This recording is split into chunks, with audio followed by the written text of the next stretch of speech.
Мен эркин журналистмин. Мамлекет саламаттыкты сактоого акча бөлөт, бирок оорулуулар жылдан жылга көбөйүп баратат. Мамлекет мамлекеттик кепилдиктер программасына каражат бөлөт. Бул адамдарга маанилүү медициналык кызматтарды акысыз алууга мүмкүнчүлүк берет. Бул амбулатордук шартта медициналык тез жардам, стационардык жардам, тишке кам көрүү жана дары-дармек менен камсыздоо. Бирок бюджет бардык муктаждыктардын бир бөлүгүнө гана жетет. Мамлекеттик каражатты эффективдүү колдонуу зарыл. Биздин өлкөдө коррупциялык көрүнүштөр болуп тургандыктан дары-дармекти жана медициналык каражаттарды өтө кымбат баада, сапатсыз же жасалмасын сатып келүү коркунучтары бар.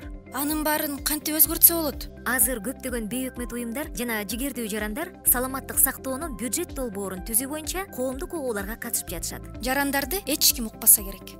Баары ушинтип ойлойт. Мен укмак турсун бюджеттин долбоорун өзгөртүшөт деп да айта алам. Мамлекеттик бюджет калк үчүн, анын ичинде ар бир адам үчүн медициналык кызматтардын жеткиликтүүлүгүн камсыз кылууга бөлүнүп жатпайбы? Демек мен жана бардык жарандар бюджеттин түзүлүшүнө таасир тийгизе алабы? Албетте. Мен Кыргыз Республикасынын жаранымын жана бюджеттин түзүлүшүнө таасир бере алам.